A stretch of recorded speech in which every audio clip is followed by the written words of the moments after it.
حول ولا قوة إلا بالله العلي العظيم. أعوذ بالله من الشيطان اللعين الرجيم. بسم الله الرحمن الرحيم. الحمد لله رب العالمين. الصلاة والسلام على سيد الأشرف الأنبياء والمرسلين خاتم النبيين سيد المرسلين مولانا مولا الثقلين جد الحسن والحسين أبو القاسم محمد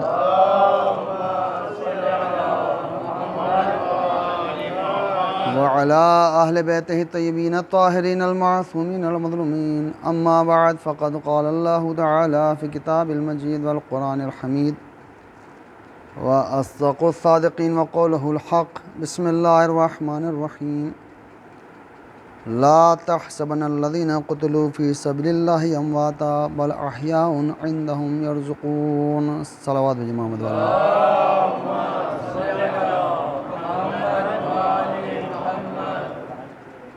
عزیزان محترم سامعین اکرام، عزاداران سید الشہداء، ایام عزا کا سلسلہ جو چاند رات سے مسلسل چل رہا ہے اور اس سال مختلف انداز میں جو مجالس ہو رہی ہیں کہ جیسی نہ کبھی سنی تھی اور نہ کبھی ایسی مجلسیں کی تھی، مگر پھر بھی عزادار اپنی اس ذمہ داری اور اپنی اس محبت کا اظہار کرتے ہوئے فرش عزا بچھا کر مجالس برپا کر رہے ہیں اور ان کا ذکر کر رہے ہیں کہ جن کا اسلام پر یہ احسان ہے کہ اپنا گھر لوٹا کر انہوں نے دین کو بچایا. ہر مسلمان پر فریضہ ہے کہ ان کو یاد کرے، ان کا ذکر کرے، ان کا قصیدہ پڑھے، ان کے غم میں غم منائے، ان کی خوشی میں خوشی منائے، اس لیے کیونکہ جنہوں نے اپنا گھر اور اپنی زندگی اسلام پر صرف کر دی ان کا احسان قیامت تک بھی پورا نہیں ہو سکتا. ان کی عزت، ان کا شرف، ان کی وقت، ان کا مرتبہ دین شریعت میں وہ بلند و بالا ہے کہ کسی اور کا وہ مرتبہ نہیں ہے. خدا، نبی اور اولیاء اور اوصیاء کے بعد جو کربلا والوں کا ہے، کربلا کے شہیدوں کا جو احسان ہے وہ قیامت تک انسان اگر سوچتا رہے، فکر کرتا رہے تب بھی درک نہیں کر سکتا. اور کربلا والوں کا جو کردار ہے اس کو سمجھنے کے لیے انسان کے پاس دل کا ہونا ضروری ہے، دل کے اندر درد کا ہونا ضروری ہے. اور وہ درد جب پیدا ہوتا ہے جب انسان کا دل کے اندر دین اور اسلام کی حقیقت پائی جاتی ہو.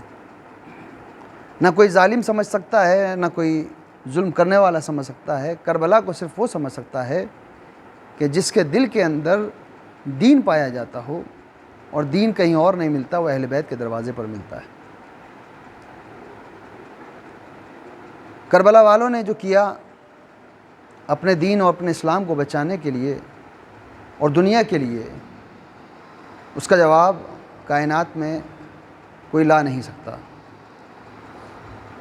پروردگار عالم نے جب خراج عقیدت پیش کیا ایسے لوگوں کو جنہوں نے اسلام پر اپنی جان قربان کر دی، ہم اور آپ اگر ان کے قصیدے پڑھنے لگیں تو ہم یہ کہہ سکتے ہیں کہ وہ تلوار اچھی چلاتے تھے، انہوں نے صبر بہت اچھا کیا، انہوں نے 3 دن کی بھوک و پیاس کے باوجود بھی اپنی ہمت کو نہیں ٹوٹنے دیا. وہ لوگ وہ تھے کہ جنہوں نے ظلم کا سامنا کیا.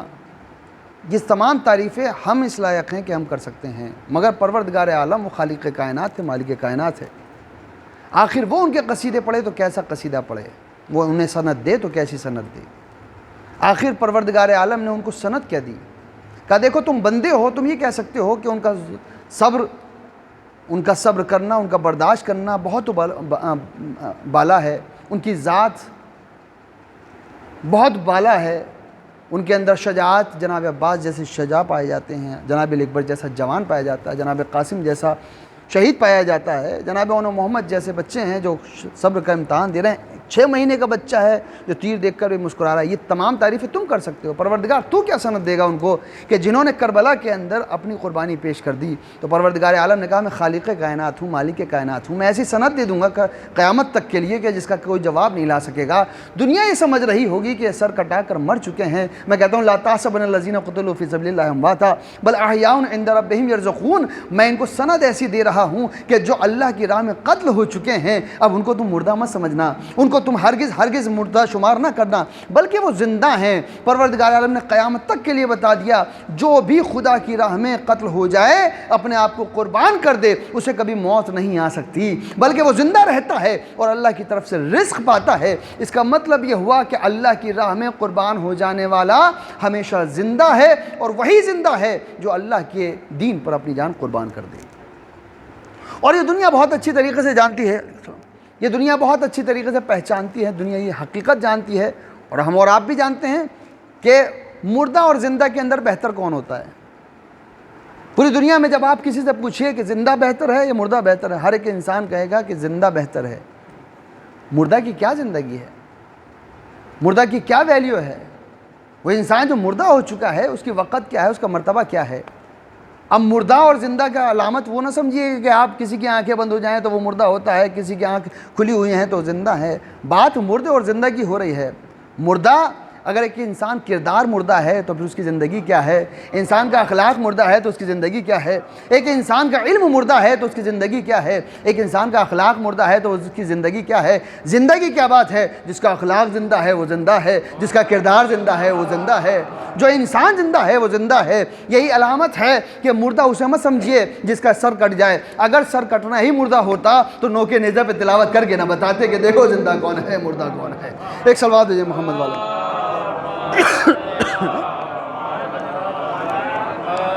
لا تحسبن الذین قتلوا فی سبیل اللہ امواتا بل احیاء عند ربہم یرزقون، جو اللہ کی راہ میں قتل ہو جائے جو اس کو مردہ مت سمجھنا، اس لیے کیونکہ اس کی سانسوں کو رک جانے کو مردہ مت سمجھنا، اس لیے کیونکہ اس کا مقصد اگر زندہ ہے تو وہ انسان زندہ ہے۔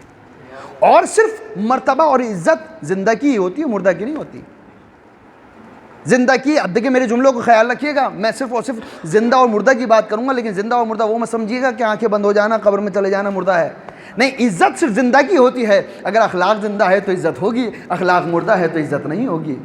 انسان زندہ ہے، اگر انسان کا علم زندہ ہے تو انسان کی عزت ہوگی، انسان اگر کہ اس کا علم مر چکا ہے تو انسان کے پھر عزت نہیں ہوگی۔ ایک انسان کا کردار زندہ ہے تو اس کی عزت ہوگی، اگر ایک انسان کا کردار زندہ نہیں ہے تو وہ انسان مردہ کہلایا جاتا ہے۔ آج دیکھ لیجئے کہ محلوں کھنڈر پڑ چکے ہیں اور ان کو بتایا جا رہا ہے کہ اس کے بادشاہ کے مر جانے کے ساتھ ساتھ اس کا کردار مر چکا ہے، اس کا محل کھنڈر پڑا ہوا ہے۔ لیکن آج اگر کسی عالم دین کی 100-200 سال پرانی کتاب بھی اٹھا کر دیکھیں گے تو جب کتاب پڑھتے چلے جائیں گے پتہ چلتا رہے گا علم زندہ ہے تو عالم زندہ ہے، اس کا کردار زندہ ہے، اس کا مرتبہ زندہ ہے۔ اور اگر آپ کو دیکھنا ہو کہ کون زندہ ہے تو کون مردہ ہے تو کوفے میں جا کر ایک گھر دیکھ لیجئے گا، برابر میں گھر ہے، برابر کے اندر ایک قصر ہے، قصر ٹوٹا پڑا ہوا ہے، لوگ تھوک کر بتا رہے ہیں تو کل بھی مرد آباد تھا، آج بھی مرد آباد ہے، اور وہ گھر بتا رہا ہے اس گھر کے لوگ کل بھی زندہ تھے، آج بھی زندہ ہیں، کل بھی زندہ رہیں گے۔ ایک صلوات دیجئے محمد والے محمد۔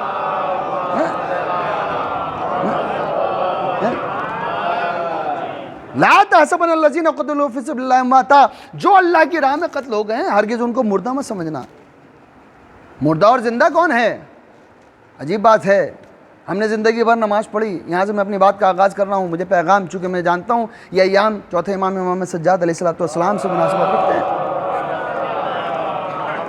بات کو پہنچانے کے لیے میں مقدمہ آپ کی خدمت میں عرض کروں۔ زندگی بھر ہم نے نماز پڑھی، جب نماز پڑھتے ہیں جماعت کے ساتھ ہم نے نماز پڑھی، جب جماعت سے نماز پڑھنے کھڑے ہوئے نماز فجر پڑھتا ہوں با جماعت، اس پیش نماز کے پیچھے واجب قربتاً اللہ۔ جماعت سے جب نماز پڑھتے ہیں تو ہماری نیت کیا ہوتی ہے؟ نماز جماعت پڑھتا ہوں با جماعت، اس پیش نماز کے پیچھے واجب قربتاً اللہ۔ ظہر کی نماز پڑھی، نماز ظہر پڑھتا ہوں با جماعت، اس پیش نماز کے پیچھے واجب قربتاً اللہ۔ نماز عصر پڑھتا ہوں، اس پیش نماز کے پیچھے واجب قربتاً اللہ۔ نماز جمعہ پڑھتا ہوں، اس پیش نماز کے پیچھے با جماعت واجب قربتاً اللہ۔ نماز عید پڑھتا ہوں، اس پیش نماز کے پیچھے با جماعت واجب قربتاً اللہ۔ ساری نمازیں جب پڑھیں تو پھر ہم نے کہا اس پیش نماز کے پیچھے ایک نماز ایسی آئی کہ پیش نماز پیچھے کھڑا تھا، آپ آگے لیٹے ہوئے تھے۔ آپ آگے لیٹے ہوئے تھے. میں نے کہا بھائی جب زندگی پر پیچھے تھے تو آپ آگے کیوں ہیں؟ کہ دیکھو آج ہم پیش نماز سے آگے ہیں، اس کا مطلب یہ کہ یہ جو ہے یہ مرا ہوا ہے، یہ مردہ ہے. عجیب بات ہے، زندگی جب بھر پیچھے تھے آج آگے آ گئے تو دنیا نے اس کو مردہ کہنا شروع کر دیا. کہ یہی تو علامت بتائی جا رہی ہے، جو علماء کے پیچھے رہتے ہیں وہ زندہ رہتے ہیں، جو علماء سے آگے چلے جاتے ہیں وہ مردہ ہوتے ہیں. جو علماء کے پیچھے رہتے ہیں وہ زندہ ہوتے ہیں، جو علماء کے آگے چلے جائیں وہ مردہ ہوتے ہیں. آج آیت اللہ کی اگر کوئی مخالفت کر رہا ہو تو اس کو زندہ مت سمجھیے گا، وہ اپنے مردہ ہونے کی دلیل دے رہا ہے. یہ موت اور زندگی کی بات ہے. لا تحسبن الذین قتلوا فی سبیل اللہ امواتا، جو لوگ اللہ کی راہ میں قتل ہو جائیں ان کو مردہ مت سمجھنا. جو زندہ ہوتا ہے اسی کی اہمیت ہوتی ہے، اسی کی عزت ہوتی ہے، اسی کی وقت ہوتی ہے. جو لوگ آپ کا چہرہ دیکھنے کے بعد چہرہ بدل جائے سمجھ جائیے کہ آپ مردہ ہیں. اگر آپ کو دیکھنے کے بعد مومنین کا چہرہ کھل جاتا ہے تو آپ زندہ ہیں. آپ کو اگر مومنین دعاؤں میں یاد رکھتے ہیں تو آپ زندہ ہیں. اور آپ کا نماز میں نام لینا بھی اگر اچھا نہیں سمجھتے اس کا مطلب آپ مردہ ہیں. تو مردہ کون ہے؟ کہ جس کا ذکر نہ ہوتا ہو وہ مردہ ہے، اور جس کا ذکر کیا جاتا ہو وہ زندہ ہے. اب فیصلہ تو ہو گیا، اگر آج یزید کا نام لیا جاتا ہو تو وہ زندہ ہے، اور اگر حسین کا نام لیا جاتا ہو تو حسین زندہ ہے. تو جس کا کوئی ذکر نہ کرتا ہو وہ مردہ ہے، اور جس کا ذکر ہو رہا ہو وہ زندہ ہے. اس کا مطلب یہ ہوا یزید کل بھی مردہ باد تھا، آج بھی ہے، کل بھی رہے گا. حسین کل بھی زندہ باد تھے، آج بھی ہیں اور کل بھی رہیں گے. جس کا ذکر کیا جائے، جس کو یاد کرنے والا کوئی نہ ہو، وہ انسان مردہ ہوتا ہے. اور جو زندہ ہوتا ہے اسی کی ویلیو ہے. اور یہ سبق ہم نے کسی اور سے نہیں سیکھا، ہم نے کسی عالم سے نہیں لیا یہ سبق، ہم نے کسی مفتی سے یہ سبق نہیں سیکھا، ہم نے تو خدا سے سیکھا. پروردگار عالم نے ہم کو بتایا سبق، ہمیں درس دیا کہ دیکھو زندہ کہتے ہیں کس کو، زندگی کی عزت کیا ہوتی ہے. پروردگار عالم نے سب سے پہلا اعلان کیا بسم اللہ الرحمن الرحیم انی جاعل فی الارض خلیفہ، میں زمین پر ایک خلیفہ بنانے والا ہوں. فرشتوں نے فوراً اعتراض کیا اتجعل فیہا من یفسد فیہا ویسفک الدماء ونحن نسبح بحمدک ونقدس لک. اے پروردگار کس کو خلیفہ بنانے والا ہے؟ جو زمین پہ جا کر فساد برپا کرے. قال انی اعلم ما لا تعلمون، جو میں جانتا ہوں تم نہیں جانتے. اور پروردگار عالم نے پھر جب ایک مجسمہ بنایا، ایک اسٹیچو بنایا، ایک پتلا بنایا، ایک ڈھانچہ بنایا، تو پروردگار عالم نے کہا کہ اب تم ان کو سجدہ کرنا. کب سجدہ کرنا؟ کیا بھی سجدہ کر لو؟ نہیں، کیونکہ اس کے اندر روح نہیں تھی. پروردگار عالم نے کہا کہ جب میں نفخت من روحی، جب میں اپنی روح اس کے اندر پھونک دوں تب تم اس کو سجدہ کرنا. یعنی اللہ نے بتایا احترام اسی کا ہوتا ہے جس کے اندر زندگی ہو. جس میں زندگی نہیں ہے اس کا احترام نہیں ہے، اس کی عزت نہیں ہے، اس کی ویلیو نہیں ہے. جب تک یہ زندہ نہ ہو جائے تمام فرشتوں سے، وہ فرشتے جو سجدہ بھی کرتے ہیں، قیام بھی کرتے ہیں، سجود بھی کرتے ہیں، پروردگار عالم کیا کر رہا ہے؟ وہ خود کہہ رہے ہیں نحن نسبح بحمدک ونقدس لک، ہم تو تیری تسبیح کرتے ہیں، ہم تیری تقدیس کرتے ہیں، تیرا ذکر کر رہے ہیں. پروردگار عالم نے کہا کہ نہیں، اس کو سجدہ جب کرنا، جب اس میں روح پھونک دوں. پروردگار جب پہلے فرشتہ سجدہ کرتے تھے تو کدھر کرتے تھے؟ کیا جدھر بھی چاہتے تھے وہاں سجدہ کر لیتے تھے. کہ پروردگار اب کیا کر رہا ہے؟ کہ اب میں مرکز بنا رہا ہوں اور تمام فرشتوں سے کہہ رہا ہوں ادھر سجدہ کرنا. پروردگار کب؟ کہ جب میں اس میں روح پھونک دوں. یعنی جملہ بدل دیا جائے اگر سمجھ میں نہ آ رہا ہو کہ پروردگار عالم فرشتوں کے لیے کعبہ بنا رہا ہے اور کہہ رہا ہے اس میں سجدہ کرنا، اور جب یہ زندہ ہو جائے تب سجدہ کرنا. تو پروردگار عالم نے بتایا کہ جب تک کوئی چیز مردہ ہو، جملہ بدل دیا جائے، جب تک کعبہ مردہ ہو تب تک سجدہ نہیں ہوتا، اور جب کعبہ زندہ ہو جائے تو سجدہ ہوتا ہے. یہی وجہ تھی کہ پروردگار عالم نے فرشتوں سے جناب آدم کے پتلے کو ہزاروں سال پہلے بنوا لیا مگر سجدہ نہیں کروایا جب تک کہ روح نہ پھونک دی. اسی طریقے سے جناب ابراہیم سے خانہ کعبہ بنوا تو لیا مگر سجدہ نہیں کروایا جب تک کہ علی کو اس میں پیدا نہ کر دیا. صلوات بھیجے محمد و آل محمد پر.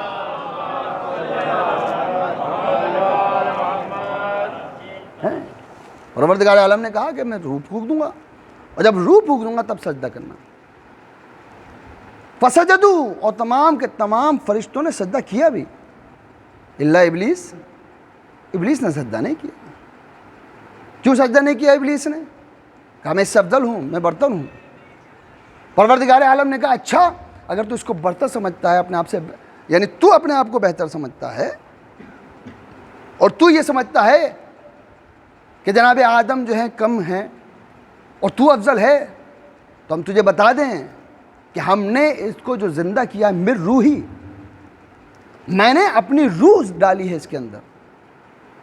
آپ نے 10 بار 1000 بار سنا ہوگا کہ پروردگار عالم نے قرآن مجید میں کہا کہ میں اپنی روح ڈال رہا ہوں۔ عجیب بات ہے، اللہ کی روح کیا ہے؟ کیا اللہ کی بھی روح ہے؟ اور اگر اللہ کی روح ہے تو اس کا خالق کون ہے؟ بھائی آپ کے جسم میں، میرے جسم میں جو روح پائی جاتی ہے اس کا خالق تو خدا ہے نا۔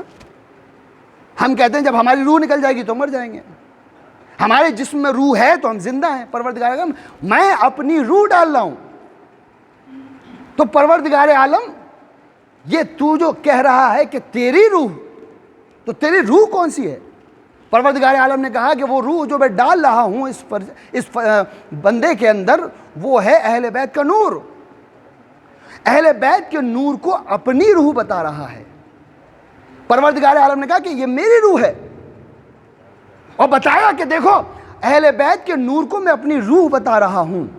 اس کا مطلب یہ ہوا کہ زندہ وہی ہوتا ہے کہ جس کے اندر اہل بیت کے نور کی محبت ہو یا اہل بیت ہو۔ اگر کسی انسان کے اندر اہل بیت کی محبت کا نور نہیں ہے تو وہ انسان زندہ نہیں ہے۔ تو دنیا میں چاہے انسان کچھ بھی بن جائے اور اہل بیت کی محبت نہ ہو تو وہ مردہ ہوا کرتا ہے، اور پھر اس کے بعد ایسی بکواس کرتا ہے کہ جیسے انٹرنیٹ پہ ابھی ایک ہفتے سے چل رہا ہے کہ امام حسین علیہ السلام نے یعنی شہادت دی تو ہے، نہ سجدے کے اندر تھے، نہ نماز کے اندر تھے، نہ نماز پڑھی تھی، نہ سجدہ کر رہے تھے، اس لیے کیونکہ وہاں پر پانی نہیں پایا جاتا تھا۔ عجیب بات ہے، جب انسان مردہ ہو جاتا ہے تو وہ ایسی ہی باتیں کیا کرتا ہے جو انما یرید اللہ کے مصداق ہوا کرتے ہیں۔ نہ انہیں پانی کی احتیاج ہوتی ہے، نہ انہیں وضو کی احتیاج ہوتی ہے، بلکہ دنیا ان کے محبت سے ایسا وضو کرتی ہے جو طہارت انسان کی ایمان کی بھی ہو جاتی ہے، روح کی بھی ہو جاتی ہے۔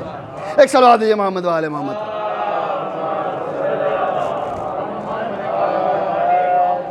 نفخت من روحی، میں اپنی روح اس کے اندر ڈالنے والا ہوں۔ پروردگار عالم نے کہا میں اپنی روح ڈال رہا ہوں۔ اپنی روح کس کو کہا؟ اہل بیت کی محبت۔ اور جب روح کی بات آئی اور جب سجدہ کروایا، اس کا مطلب یہ ہوا پروردگار عالم ان سے سجدہ کیوں کروا رہا ہے؟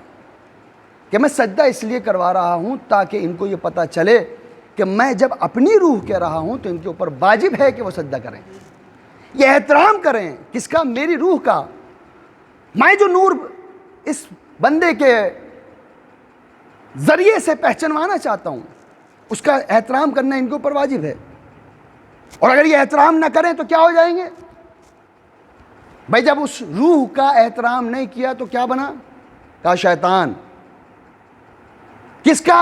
کہا جو سب سے پہلا خلیفہ بنایا جا رہا تھا، جو اس کا دشمن ہوا وہ شیطان ہو گیا۔ یعنی پروردگار عالم نے ارشاد فرمایا انی جاعل فی الارض خلیفہ، میں زمین پر اپنا خلیفہ بنانے والا ہوں۔ تو ہم اس سے دعا کریں پروردگار عالم جب تو زمین پہ ہی خلیفہ بنانا چاہتا ہے تو ہمارے سامنے بنا دے تاکہ ہم دیکھ لیں کہ تو خلیفہ بنا رہا ہے، ہم دیکھ رہے ہوں گے تو ایک مرتبہ پر عجب نہیں پروردگار عالم کہے کہ نادان یہ باتیں نہ کر، اس لیے کیونکہ میں خدا ہوں، میں خدا، میں بنا کر بھیجتا ہوں، بھیجنے کے بعد نہیں بناتا ہوں۔ میں جس کو بنا کر بھیجوں گا اگر اس کی کوئی مخالفت کرنے لگے تو وہ شیطان ہوا کرتا ہے۔ اس کا مطلب یہ ہوا کہ جو خلیفۃ اللہ کا خلاف ہو اور ان کے مقابلے پر آ جائے وہ انسان شیطان ہوا کرتا ہے۔ اور جب پروردگار نے یہ فیصلہ کر لیا کہ جو خلیفۃ اللہ کا مخالف ہوگا تو وہ شیطان ہوگا، چاہے وہ کسی زمانے کا ہو، چاہے وہ رسول کے زمانے کا ہو، چاہے وہ آدم کے زمانے کا ہو، چاہے وہ داؤد کے زمانے کا ہو، چاہے وہ ہارون کے زمانے کا ہو۔ اب لوگ ہم سے پوچھتے ہیں تم علی کو خلیفہ کیوں نہیں مانتے؟ ہم مانتے ہیں اور کہتے ہیں چوتھا خلیفہ کیوں نہیں مانتے؟ ہم چوتھا بھی مانتے ہیں مگر ہم وہ مانتے ہیں جو قرآن مانتا ہے۔ قرآن کے اعتبار سے چوتھا خلیفہ مانا۔ قرآن نے کہا جناب آدم کو خلیفہ مانو، ہم نے خلیفہ مان لیا۔ قرآن نے کہا جناب داؤد کو خلیفہ مانو، ہم نے داؤد کو خلیفہ مان لیا۔ قرآن نے کہا کہ ہارون کو خلیفہ مانو، ہم نے خلیفہ مان لیا۔ قرآن نے کہا من کنت مولا فہذا علی مولا اکملت لکم دینکم، ہم نے خلیفہ مان لیا۔ اب جو قرآن کا خلیفہ ہے وہ ہمارا خلیفہ ہے، اور جو علی کا مخالف ہے وہ قرآن کا بھی مخالف ہے، نبی کا بھی مخالف ہے، خدا کا بھی مخالف ہے۔ صلوات بھیجے محمد و آل محمد۔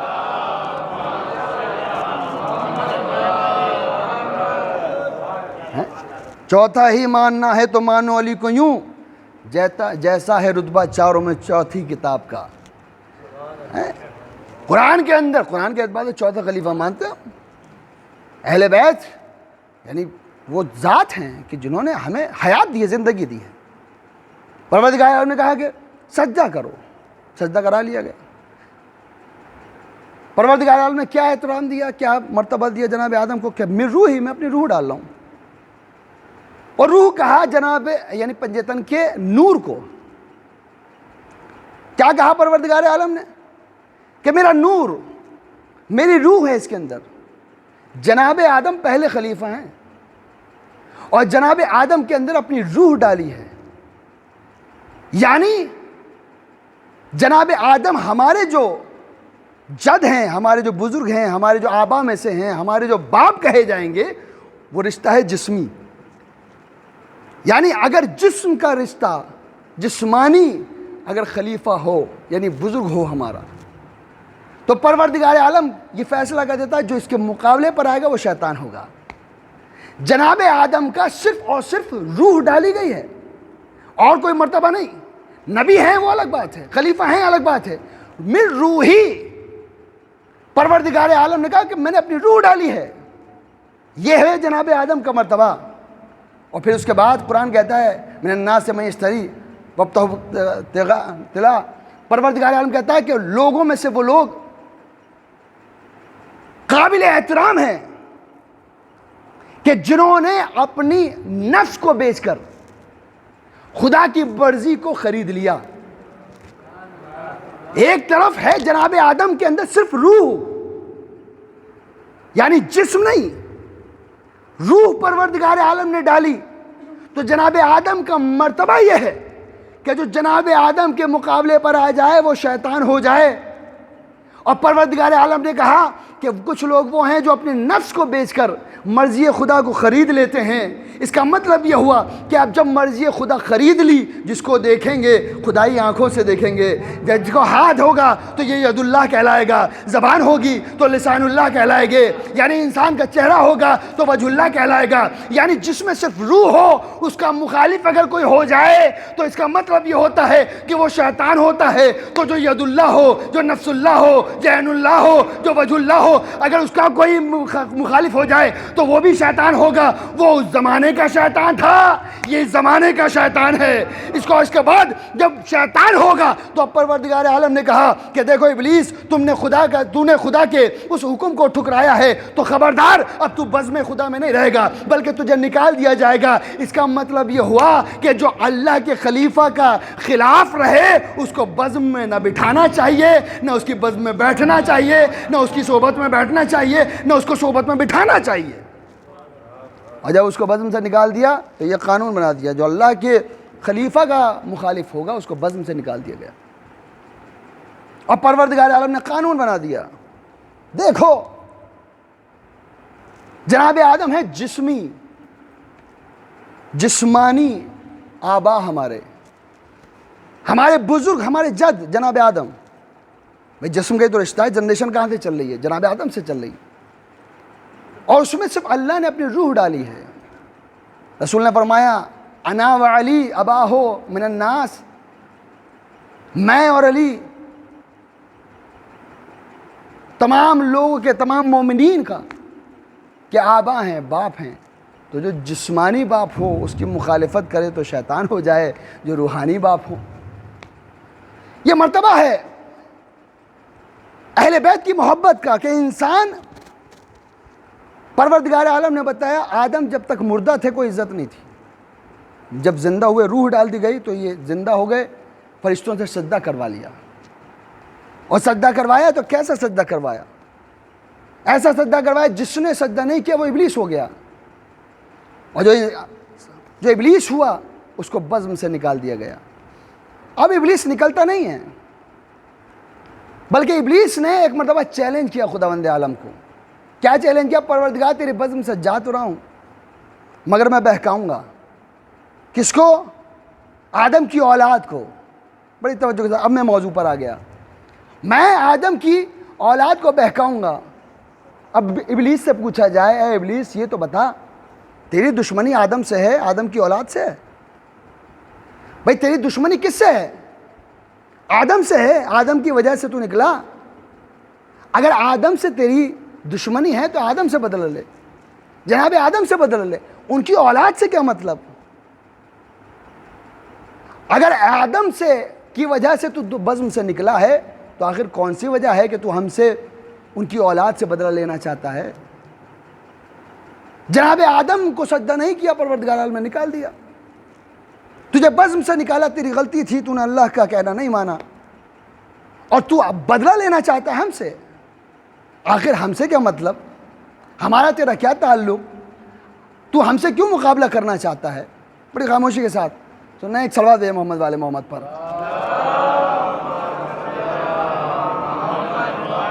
ایک اس سے بہتر انداز میں صلوات بھیجیں گے محمد والے محمد۔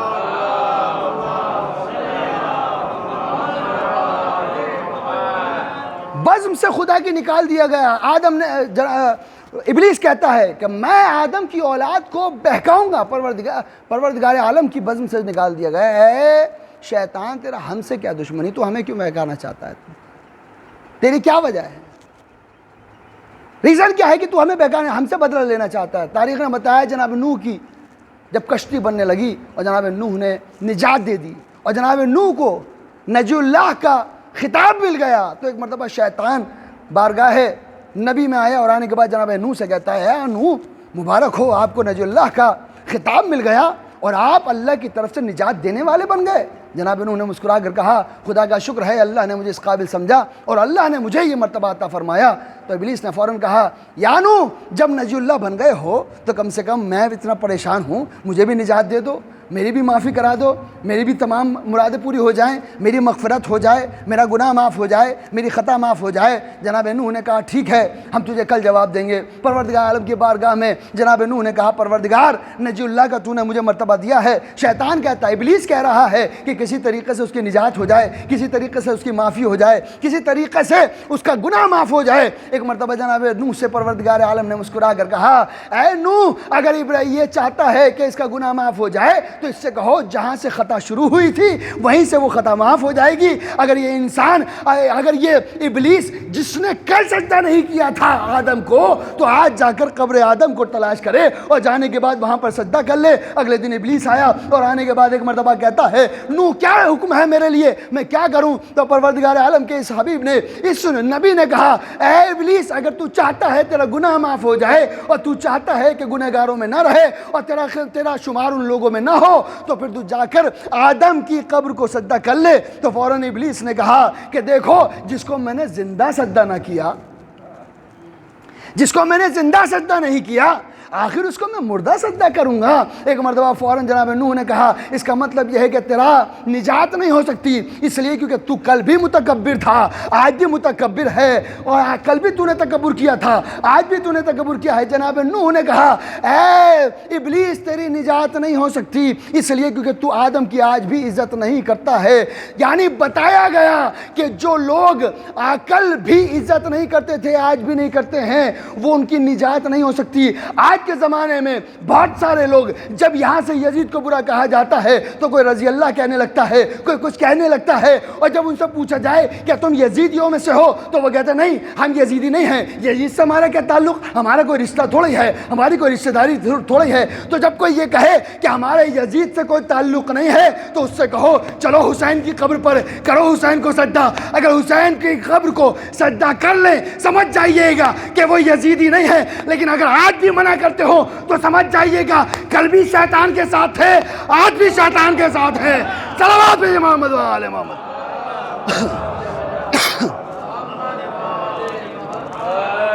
کل بھی شیطان کے ساتھ تھے، آج بھی شیطان کے ساتھ ہیں، اس لیے کیونکہ یہ بہت بڑا مسئلہ ہے۔ ابھی محرم آپ کا چل رہا ہے، آیت جو ہے ہماری، اس کا موضوع یہ ہے کہ لا تحسبن الذین قتلوا فی سبیل اللہ امواتا، اللہ کی راہ میں کوئی شہید جو ہوتا ہے وہ مرتا نہیں ہے۔ تو لوگ اعتراض کرتے ہیں، مسلمان کس بات کا اعتراض کرتے ہیں کہ صاحب جب شہید نہیں ہے تو پھر تیجا کیسا، شہید نہیں ہے تو پھر یہ 10واں کیسا، شہید نہیں ہے تو 20واں کیسا، یعنی مردہ نہیں ہے تو 40واں کیسا؟ آپ کہہ رہے ہیں مردہ نہیں ہے اور ایک طرف تیجا بھی کر رہے ہیں، ایک 10واں بھی کر رہے ہیں، ایک طرف 20واں بھی کر رہے ہیں، 40واں بھی کر رہے ہیں۔ تو یہ بتا دیا جائے کہ یہ تیجا، 10واں، 20واں، 40واں یہ مردے کے لیے نہیں ہوتا، یہ زندہ لوگوں کے لیے ہوتا ہے۔ یہ مردہ لوگوں کے لیے نہیں ہوتا، یہ زندہ لوگوں کے لیے ہوتا ہے۔ ایصال ثواب ہو رہا ہے، وہ تو گھر بیٹھ کے بھی ہو سکتا ہے۔ یہ تیجا کیوں کیا جاتا ہے؟ یہ 10واں کیوں کیا جاتا ہے؟ یہ 40واں کیوں کیا جاتا ہے؟ بھائی کوئی انسان آج کے زمانے میں، آپ 2019 کے اندر جی رہے ہیں، آج کے 2020 کے اندر جی رہے ہیں، آج کسی انسان کا انتقال ہو جائے، کرونا وائرس کا دور چل رہا ہے، آج کل تو ایسی خبریں آتی رہتی ہیں، کہیں سے بھی کوئی خبر آ جائے، کسی کو بخار ہو جائے تو انسان جو ہے امید کرنے لگتا ہے کہ خدا نہ خواستہ اللہ نہ کرے کہ پریشانی ہو جائے۔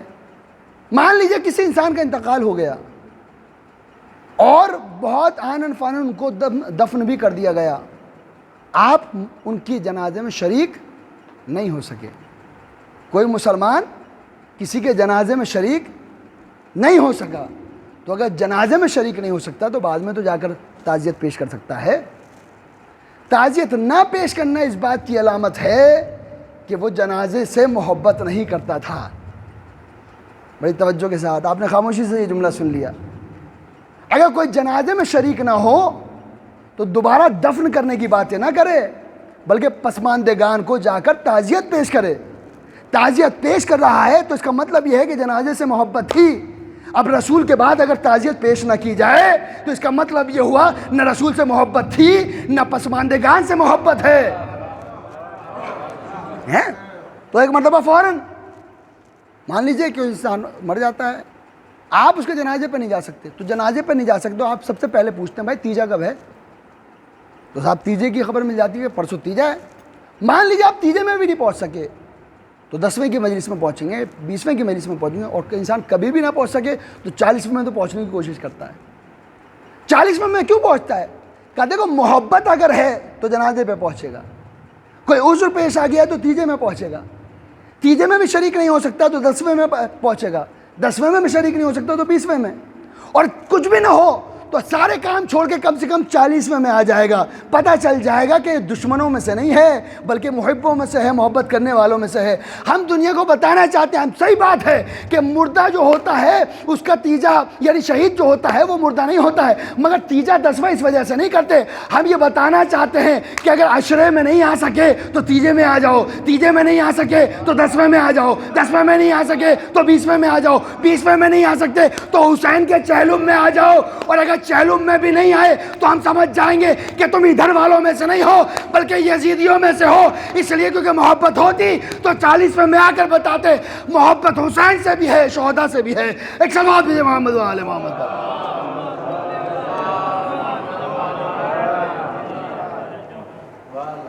سجدہ کس کا کیا جائے؟ احترام اس کا ہو جو زندہ ہو۔ یہ ایام جو چل رہے ہیں وہ چوتھے امام کے توسل سے، یہ ایام ابھی شہادت آنے والی ہے۔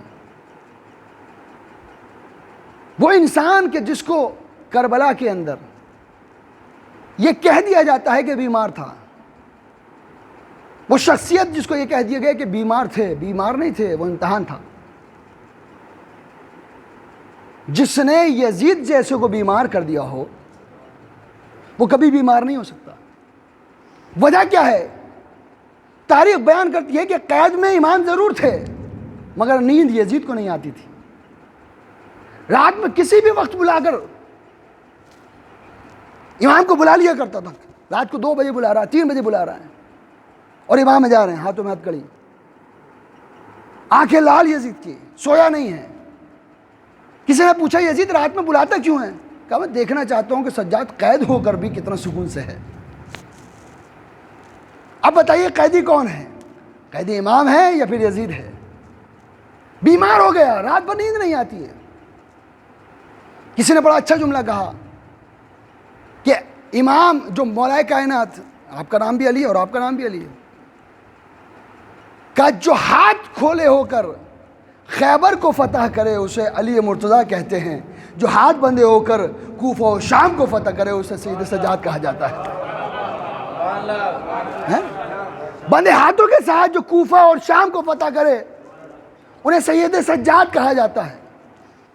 اور قربان جاؤں ایسے سکون کے جن کا ایک جملہ ہی کافی ہے۔ اپنی دعاؤں میں امام فرماتے ہیں اللہ تیرا شکر ہے میں تجھ سے ہمیشہ دعا مانگتا تھا کوئی ایسی تنہائی کا عالم مل جائے جہاں مجھے عبادت کرنے میں لطف آئے. اس قید خانے میں اتنا لطف آتا ہے کہ میں سناتا رہتا ہوں تو سنتا رہتا ہے, میں بولتا رہتا ہوں تو سنتا رہتا ہے, بس تو سننے والا ہوتا ہے میں سنانے والا ہوتا ہوں. اتنا سکون کسی کے پاس نہیں پایا جاتا. چوتھے امام کی ذات وہ ہے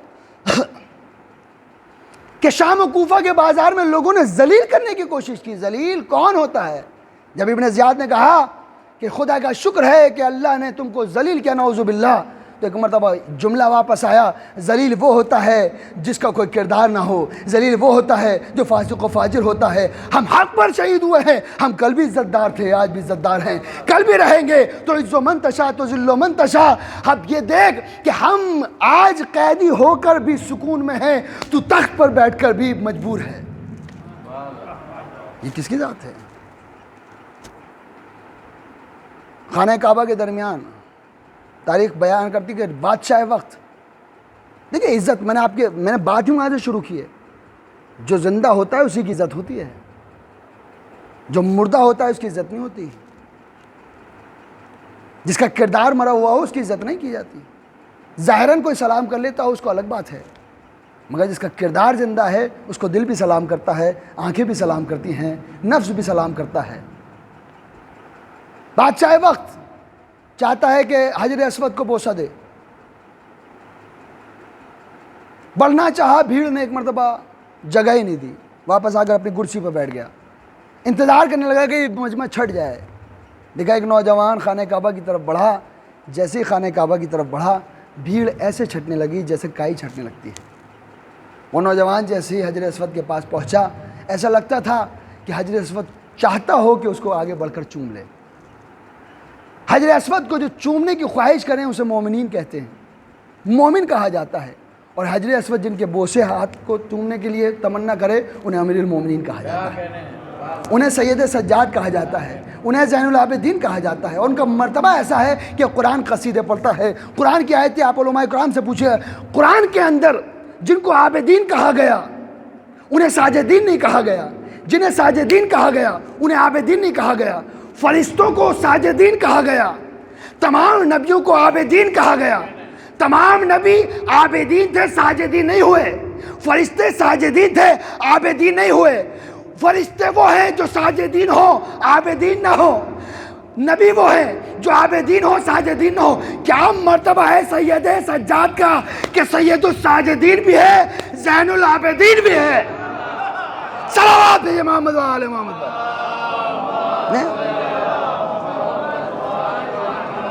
دیکھیں پورے قرآن کا چیلنج کر رہا ہوں, پورے قرآن میں کہیں جا کے بھی تحقیق کر لیجئے, جہاں بھی فرشتوں کو ساجدین کہا عابدین کا لفظ نہیں آیا, اور جن نبیوں کو عابدین کہا وہاں ساجدین کا لفظ نہیں آیا. کتنا مرتبہ ہے سید سجاد کا کہ سید الساجدین بھی ہیں, زین العابدین بھی ہیں. اور تاریخ نے بیان کیا جیسے یہ نوجوان پہنچا تو بادشاہ وقت نے کہا یہ کون ہے, اسے میں نہیں جانتا. ایک مرتبہ فوراً ایک چاہنے والا آگے بڑھا. فرزدق نے کہا میں جانتا ہوں یہ کون ہے. کہا کون ہے؟ کہا یہ وہ ہے کہ جس کو خانہ کعبہ پہچانتا ہے, یہ وہ ہے جس کو مکہ جانتا ہے, یہ وہ ہے جس کو کائنات جانتی ہے, یہ وہ ہے کہ جس کے بابا کے قصیدے آسمان سے زمین تک پڑھے جاتے ہیں, یہ وہ ہے جس کے جد نے زمین سے لے کر آسمان تک کا سفر کیا ہے, یہ وہ ہے جس کے دروازے پر ستارہ اترا ہے, یہ وہ ہے کہ جس کے جد نے ستاروں کے چاند کے 2 ٹکڑے کیے ہیں. اور جب قصیدے پڑھنے لگا تو ایک مرتبہ بادشاہ کہتا ہے تجھے ڈر نہیں ہے, تجھے قتل کر دیا جائے گا. کہا بس یہی تو بتانا چاہتا ہوں, یہ وہ ہے کہ جس پر جان قربان کرنے کے لیے دل چاہتا ہے, یہ وہ ہے جس پر جان قربان کرنے کے لیے دل چاہتا ہے. عجیب بات ہے, امام کا قصیدہ امام نہیں پڑھ رہے, چاہنے والے پڑھ رہے ہیں. بتایا جا رہا ہے کہ زندہ کون ہے, مردہ کون ہے. جو جان کر بھی انجان بن جائے وہ مردہ ہوتا ہے, جس کا قصیدہ چاہنے والے پڑھتے ہوں وہ زندہ ہوتا ہے. یہ فرق ہے. اور ایک مرتبہ لوگوں نے اختلاف اور فساد پیدا کرنا چاہا جناب محمد حنفیہ اور چوتھے امام کے درمیان. لوگوں نے آگے چڑھانا شروع کیا. چوتھے امام سے جا کر کہتے ہیں کہ آپ کے چچا جو ہے اپنے آپ کو یہ کہتے ہیں کہ صاحب امامت ان کا حق ہے. جناب محمد حنفی سے کہتے ہیں جا کر کہ آپ کا بھتیجا کہتا ہے وہ امام ہے, وہ آپ تو بڑے ہیں, بزرگ ہیں. فساد پیدا کیا جاتا ہے. جہاں اختلافات ہوں وہ موت کی علامت ہے، جہاں اتحاد ہو وہ زندگی کی علامت ہے۔ معاشرے کے اندر یہ دیکھیے بھئی اتحاد کیا ہے، ہمارے ہم جو زندہ ہیں اتحاد ہے تبھی زندہ ہیں۔ ایک ہے روح اور ایک جسم، دونوں میں اتحاد ہے تو زندہ۔ جس دن اختلاف ہو جائے انسان مر جاتا ہے۔ اگر اتحاد ہے تو زندہ ہیں بھئی، جسم سے اگر روح ملی ہوئی ہے، اتحاد ہے تو زندہ ہیں، اور جب اختلاف ہو جائے تو مردہ ہو جاتے ہیں۔ ایک جگہ میں 40ویں کی مجلس پڑھنے کے لیے گیا تھا، تو وہاں ایسی بات چل رہی تھی کہ صاحب فلاں صاحب مرے ہیں تو انہوں نے جو ہے اپنی اولاد کو اتنا چھوڑا ہے، اتنا مال چھوڑا ہے، اتنا مال چھوڑا ہے۔ تو میں نے پوچھا کہ حضور یہ بتاؤ کہ اولاد کو زندہ چھوڑا ہے یا اولاد مردہ چھوڑ کر گئے ہیں؟ مجلس میں مجھے اسی ٹاپک پر پڑھنی تھی کہ زندگی اور موت کیا ہے۔ تو کہنا ہے صاحب اولاد تو ساری زندہ ہے۔ کہا کیا دلیل ہے؟ کہا دلیل یہ ہے کہ صاحب ایک دوسرے پر مقدمہ کر رکھا ہے، ایک دوسرے سے جائیداد پر لڑ رہے ہیں۔ تو میں نے کہا یہی تو موت کی علامت ہے، یہی تو موت کی علامت ہے۔ تو جب تک اتحاد ہو تو زندگی ہے، اور جب اختلاف پیدا ہو جائے تو موت ہے۔ جناب محمد حنفیہ اور جناب چوتھے امام کے درمیان لوگوں نے اختلاف کرانے کی کوشش کی۔ جناب محمد حنفیہ نے کہا کہ یہ لوگ ایسے نہیں مانیں گے، بلکہ جناب چوتھے امام کے ساتھ کچھ لوگوں کے پاس ساتھ پہنچے، اور پہنچنے کے بعد ایک مرتبہ کہتے ہیں اے سید سجاد، دیکھو یہ لوگ کہتے ہیں کہ میں بزرگ ہوں لہٰذا مجھے امامت کا حق ملنا چاہیے۔ تو ایک مرتبہ چوتھے امام نے کہا کہ چچا جان آپ بالکل درست کہتے ہیں، آپ مجھ سے بزرگ ہیں، لیکن اس کا فیصلہ ہم کون ہوتے ہیں کرنے والا؟ اس کا فیصلہ خدا کرتا ہے۔ کا فیصلہ کیسے ہو؟ کہ خانہ کعبہ کے پاس چلتے ہیں، حجر اسود جس کا جواب دے دے وہی امام وقت ہو جائے گا۔ ایک مرتبہ قریب پہنچے اور جانے کے بعد کہتے ہیں اے سید سجاد کیا پہلے میں سلام کروں یا تم کرو؟ تو ایک مرتبہ کہا آپ بڑے ہیں، آپ بسم اللہ کیجئے۔ جناب محمد حنفی نے کہا السلام علیکہ یا حجر اسود، سلام ہو تجھ پر اے حجر اسود۔ ایک مرتبہ اتنا کہنا تھا، جواب نہیں آیا۔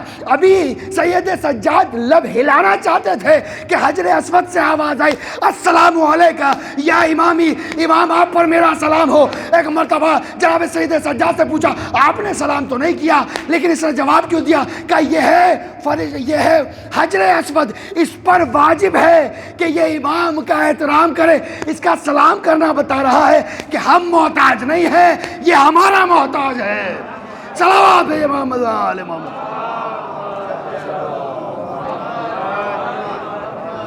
بات ہی ختم ہو گئی۔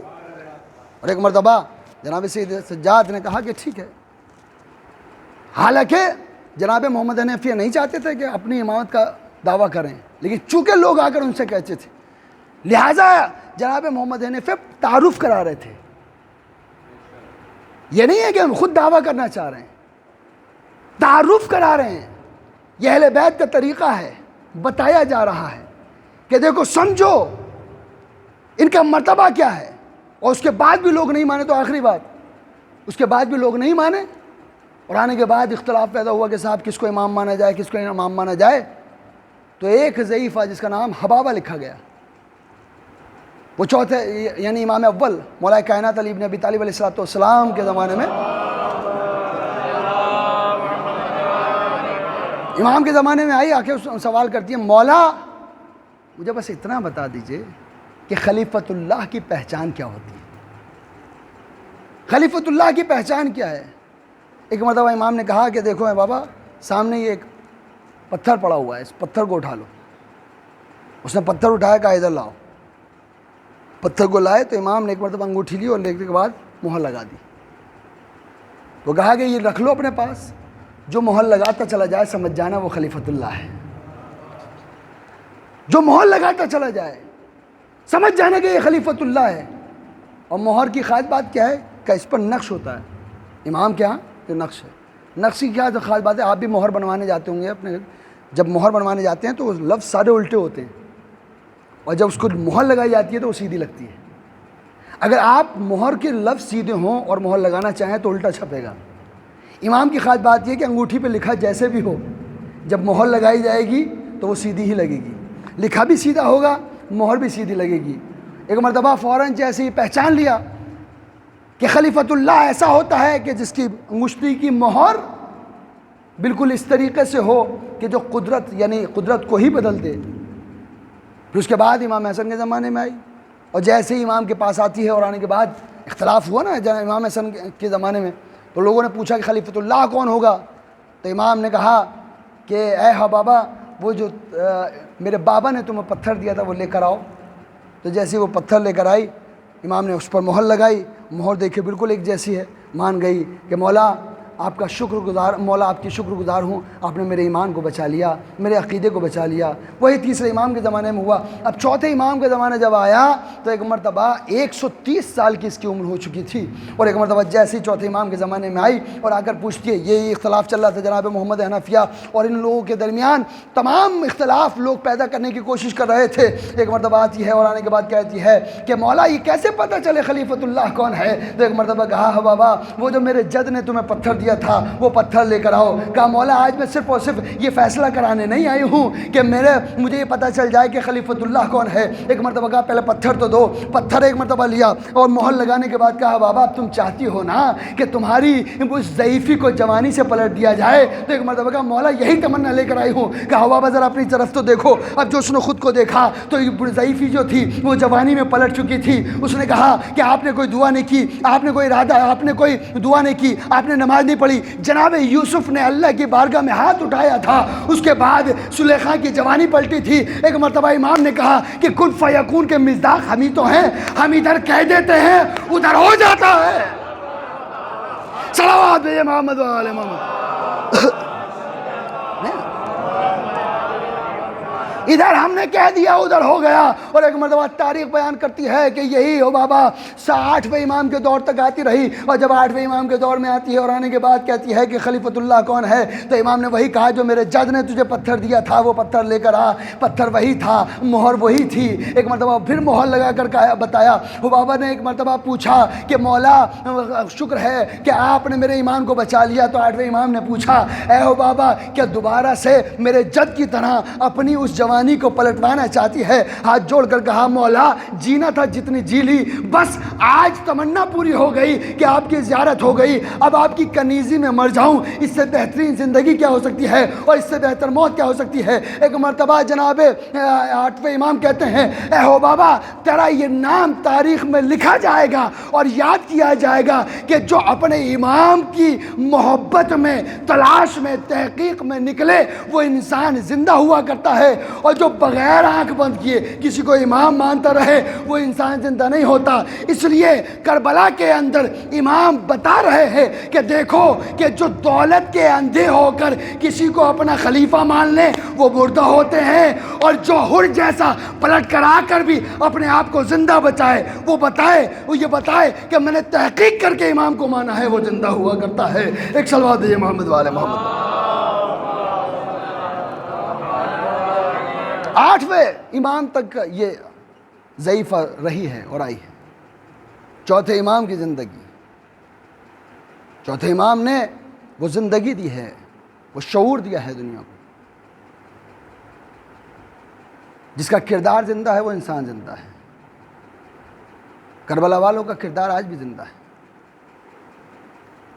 آج چاروں طرف ہر جگہ مجلسیں فرش ادب بچھی ہوئی ہے، انہیں یاد کیا جا رہا ہے، تو کوئی تو قربانی پیش کی ہوگی۔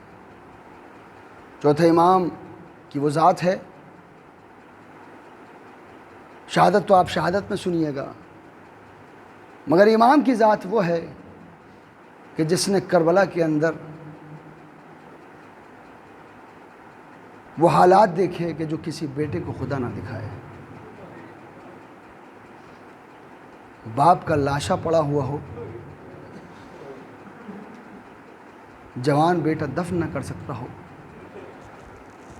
میں نے آپ کی خدمت میں عرض کیا کہ امام بیمار نہیں تھے، مصلحت تھی۔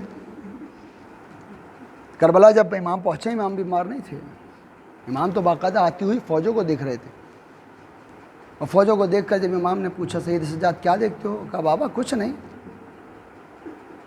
کہا یہ جو مجمع آیا ہے، یہ جو فوج آئی ہے، ان کی تعداد دیکھ رہے ہو؟ کہا بابا کچھ نہیں، ایک طرف چچا عباس کھڑے ہو جائیں اور ایک طرف میں کھڑا ہو جاؤں۔ بابا کافی ہے اتنا۔ اللہ اکبر، اتنا شجاع انسان۔ ایسا نہیں ہے کہ امام کو تلوار چلانی نہیں آتی، ایسا نہیں ہے کہ امام کو جنگ کرنی نہیں آتی، ایسا نہیں ہے کہ امام کو جنگ کے وہ فن نہیں آتے ہیں، نہیں۔ امام وہ ہوتا ہے کہ جو ہر حالات کے اندر اپنی ذمہ داری کو ویسے ادا کرے جیسے حالات ہوں۔ امام نے بس جب دیکھا اپنے بیٹے کو اتنا جوش، تو ایک مرتبہ فوراً کہا کہ بیٹا تم خیمے میں چلے جاؤ، تم خیمے میں جاؤ۔ اور اس کے بعد تاریخ بیان کرتی ہے کہ عاشور کے روز امام کو ہوش آیا، اور ہوش بھی کیا غربت میں آیا کہ جب امام آخری رخصت کے لیے پہنچے تو دیکھا کہ بیٹا بستر پر پڑا ہوا ہے، غش کے عالم میں ہے۔ امام حسین نے جا کر سید سجاد کی ہتھیلیوں کو رگڑا، پھوپھی اماں نے قدموں کو رگڑا۔ ایک مرتبہ آنکھوں کو کھولا، جیسے آنکھ کھولی دیکھا کوئی سامنے کھڑا ہوا ہے، کوئی سامنے کھڑا ہوا ہے۔ ایک مرتبہ پھوپھی اماں کی طرف دیکھا، پھوپھی اماں سے کیا غربت بڑا جملہ، بڑی آہستہ سے کہوں گا، آپ کیسے سنیں گے مجھے نہیں پتہ۔ چوتھے امام نے جناب زینب سے پوچھا، پھوپھی اماں یہ کون ہے جو میرے سامنے کھڑے؟ اللہ اکبر، اللہ اکبر۔ باپ پوچھ رہا ہے، بیٹا پوچھ رہا ہے باپ کے لیے، اماں پھوپھی اماں یہ کون ہے جو میرے سامنے کھڑے ہیں؟ کہا بیٹا تم نے نہیں پہچانا، یہ تمہارے بابا ہیں، یہ تمہارے بابا ہیں۔ اللہ اکبر، غربت کیسی آ گئی۔ ایک مرتبہ پوچھا اماں پھوپھی اماں یہ چہرے پر ان کے خون کیسے ملا ہوا ہے؟ چہرے پر ان کے خون کیسے؟ کہا یہ اصغر کا خون ہے، اتنا سننا تھا۔ ایک مرتبہ سجدے سے سجاد اٹھ کر بیٹھ گیا، پھوپھی اماں میری تلوار لے کر آئیے، پھوپھی اماں میں میدان میں جانا چاہتا ہوں۔ ان ظالموں نے یہ سمجھ لیا ہے کہ میرا بابا اکیلا ہے، اور جس کا جوان بیٹا موجود ہو، ارے آخر اس کے 6 مہینے کے بھیا کو قتل کر دیا گیا۔ اللہ اکبر، اللہ اکبر۔ ایک مرتبہ امام چلنا چاہتے ہیں، غش کے مارے پھر زمین پر گر گئے، زمین پر گرنا تھا۔ ایک مرتبہ پوچھا گیا، ایک مرتبہ امام کہتے ہیں بیٹا کیا چاہتے ہو؟ کہا بابا میں میدان میں جانا چاہتا ہوں، میں بتاؤں گا کہ بیٹا موجود ہے، میرا بابا تنہا نہیں ہے۔ کہا سید سجاد ہمارا امتحان تو یہیں ختم ہو جائے گا، تمہارا تو بہت بڑا امتحان ہے بیٹا، تم یہاں سے جب جاؤ گے تو پھر پھوپھیوں کا ساتھ ہوگا، بے بکرو چادر ہوگی۔ اللہ اکبر۔ ہاں عزیزان محترم، امام کی شہادت ہو گئی، شام غریبہ آ گئی، شام غریبہ کی جملہ سنیے گا۔ شام غریبہ آنے کے بعد پہلی نماز جو زینب نے پڑھی تو کیا غربت کے عالم میں پڑھی، آسمان کی طرف دیکھا، اے اللہ تو گواہ رہنا یہ زینب کی پہلی نماز ہے جو بغیر چادر کے پڑھی جا رہی ہے۔ ارے کیا کرے چادر کا محافظ، ارے نہر فرات پر بازو کٹا کر سو گیا۔ جزاکم ربکم خیر الجزا۔ خدا آپ کو کسی غم میں نہ لائے سوائے غم حسین کے۔ ہاں عزیزان محترم، سید سجاد تاریخ بیان کرتی ہے خیموں میں آگ لگائی جا رہی ہیں، ایک خیمے میں دوسرے خیمے میں آگ لگائی گئی، آخری خیمے میں جب پہنچے ہیں سید سجاد ہمارے لیے کیا حکم ہے؟ گو پھوپھی اماں جان کا بچانا واجب ہے۔ حمید ابن مسلم نے کہا میں نے دیکھا کہ زینب پشت پر کوئی قیمتی چیز نکال کر لا رہی تھی خیمے سے۔ اب جو غور سے دیکھا، کیا دیکھا؟ ارے جوان بھتیجا تھا، غش کا عالم پھوپھی اماں خیمے سے نکال کر لائی۔ اللہ اکبر، اللہ اکبر۔ جزاکم ربکم خیر الجزا۔ خدا آپ کو کسی غم میں نہ لائے سوائے غم حسین کے۔ امام زمانے کے جملے سن لیجئے۔ امام کہتے ہیں، امام فرماتے ہیں میرا بابا میرا جد کربلا کے اندر قتل کر دیے گئے، میرے جد کے بدن پر تیر چلائے گئے، حلق پر خنجر چلایا گیا، لیکن یہ سب کربلا میں ہوا، مگر میرا جد سید سجاد جس کے گوشت کے ٹکڑے راستے پر گرتے گئے کوئی اٹھانے والا نہ تھا۔ پھوپھی اماں کہتی تھی اے سید سجاد تیرا خون بھی رستا ہے، گوشت کا ٹکڑا بھی گرتا ہے، مگر کوئی اٹھانے والا نہیں ہے۔ جزاکم ربکم خیر الجزا۔ خدا آپ کو کسی غم نہ لائے سوائے غم حسین کے۔ عزیزان محترم، تاریخ نے بیان کیا کہ ایک مرتبہ ایک جگہ وہ آئی کہ جہاں پر ایک نیزہ زمین میں آ کر گڑ گیا۔ جیسے نیزہ زمین میں گڑ گیا، ایک مرتبہ شم تاجیانہ ہلاتا ہوا چلا اور آ کر سید سجاد سے کہتا سید سجاد بتاؤ تمہارے بابا کا سر آگے کیوں نہیں بڑھتا؟ سید سجاد نے کہا ارے میں بابا سے پوچھ تو لوں، قریب آئے بابا، اب اتنی ہمت نہیں ہے کہ تاجیانے کھا سکوں بابا آپ بتائیے آپ کا سر آگے کیوں نہیں بڑھتا بابا؟ ایک مرتبہ کہا سید سجاد میرے سینے پر سونے والی سکینہ ارے پشت ناقہ سے گر گئی ہے۔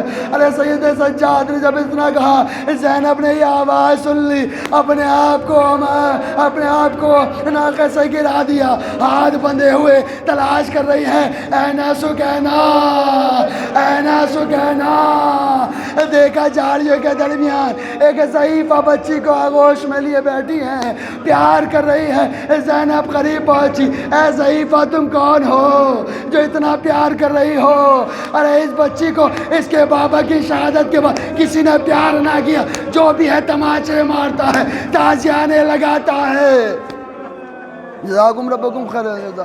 خدا آپ کو کسی غم میں نہ لائے سوائے غم حسین کے۔ زینب نے ہاتھ جوڑ کر کہا، اے ضعیفہ بس اتنا بتا دو کہ اس بچی کو تمہاری گود میں سکون کیسے ملا؟ اللہ اکبر۔ یہ بچی تو اپنے بابا کے سینے کے بغیر سوتی نہیں ہے، اسے نیند نہیں آتی، لیکن اسے تمہاری آغوش میں سکون کیسے ملا؟ ضعیفہ نے کہا، اگر میری آغوش میں بھی نیند نہ آئی تو پھر کہاں آئے گی؟